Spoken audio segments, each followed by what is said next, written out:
viva! IDPS viva! Viva! Viva! Viva!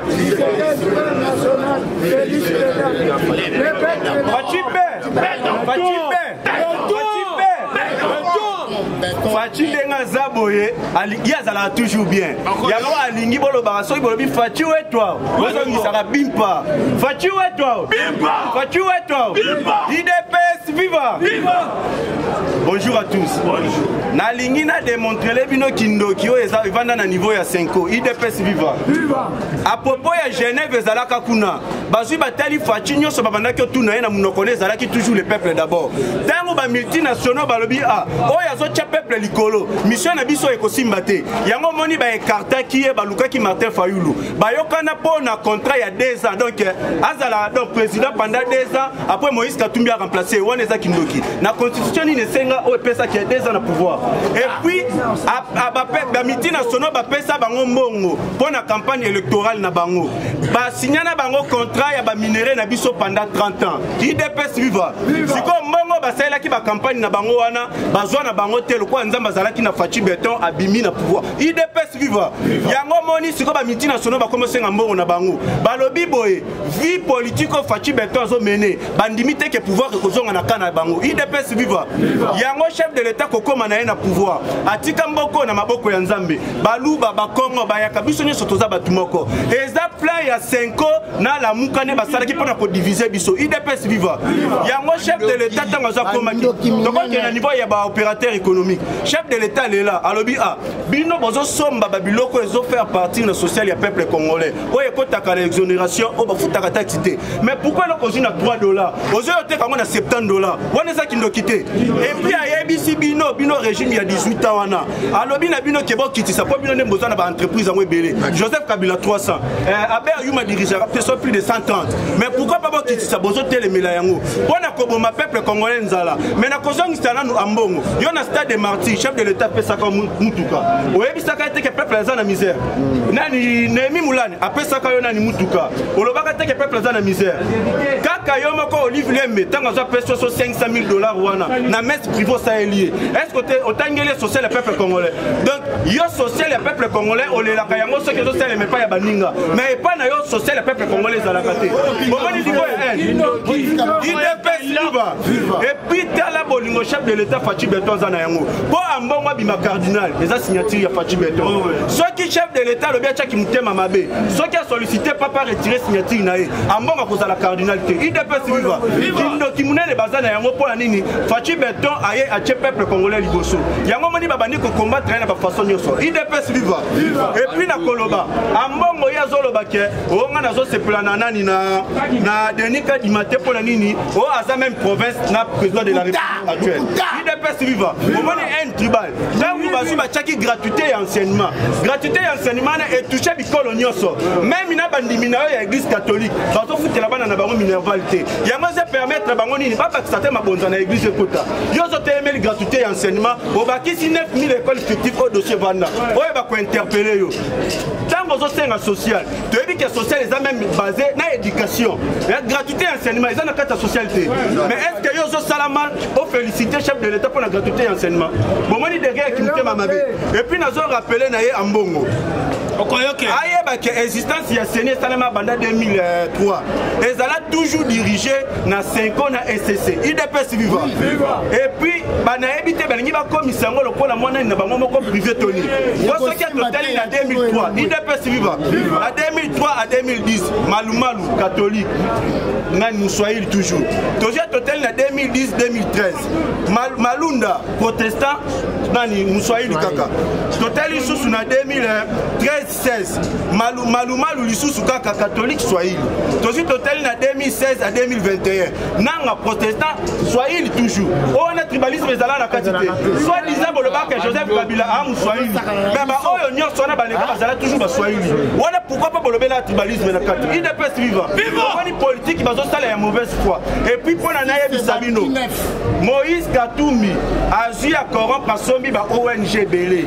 asombi na ba mouvement belé pona ni ko combattre Augustin Kabuya yango tozolo bana Moïse Katumbi soko meki na Augustin Kabuya la signo soyo kozala biso ba combattre kozala na nzela na yo IDPS viva on Augustin Kabuya botombo na loboko boganga ba le parlement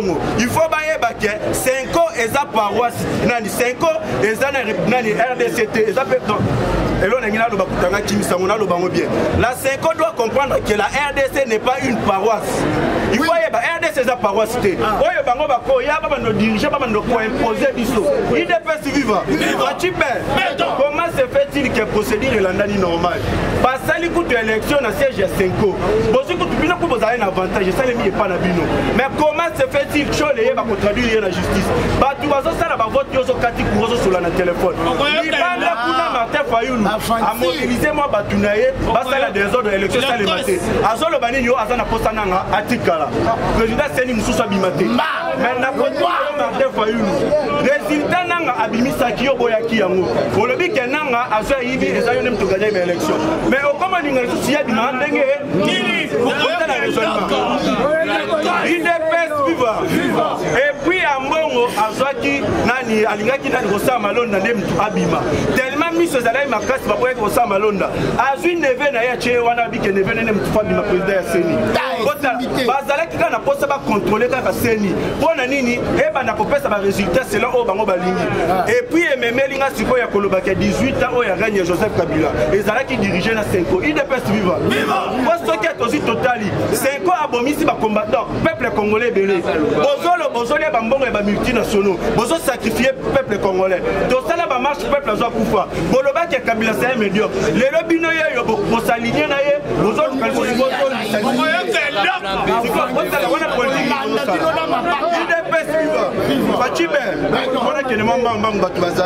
na niveau ya Sud Kivu plus de 300 banyamulenge et babimi balobi nord vu la politique de Fachi Beton qui a l'amour du peuple toyeto s'adhérer na IDPS donc soutenir Yeti 2023 IDPS viva lobeta maboko.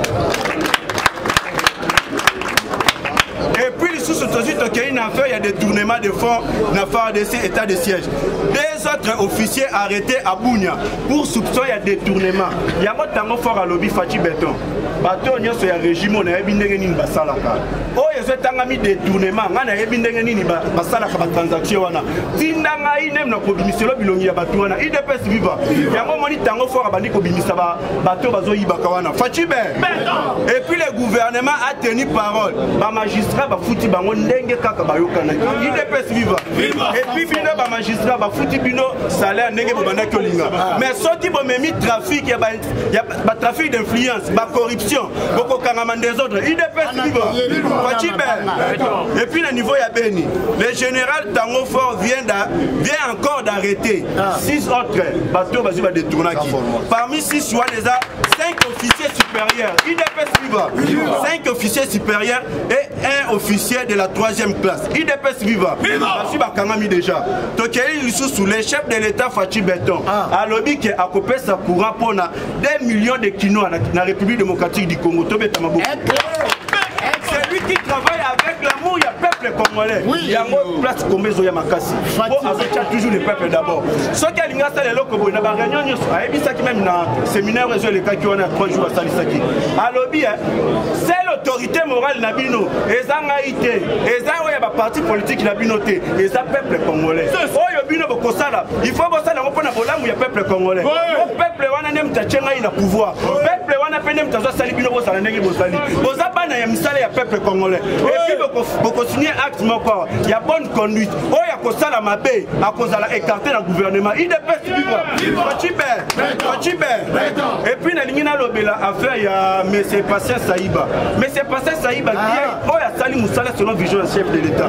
Chef de l'État peut faire instruction. À exécuter normalement, il y a mais aussi, total chéribé au Kenge. À écarter juste caca. Pour attention instruction du chef de l'État. Il y a un autre chérubin au Kenya.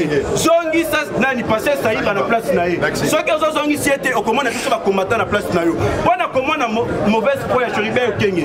Azui mutwazo c'est un Rwandais. Abana komema ba information ya nani ya au Jeffrem na niveau et pas Moïse Katumbi. Bon mona ba mauvaise foi. Et puis ba oyo baza na ba parti politique mususo ba na kati ya union sacrée. Baza ba tumara ba bazo sala sous vision et ba autorité morale na bango. Mais le col chef de l'État beta qui c'était. Oya kobandela à cause de la écarter les parlementaires debout. Les parlementaires debout. Les parlementaires debout. Fachin-toi. Fachin-toi. Fachin-toi. Merci beaucoup. Combattant de lutte au côté de Diogo Star en attendant Messi à Zozo Anasuka. Vous mettez la Diogo Star Maboko.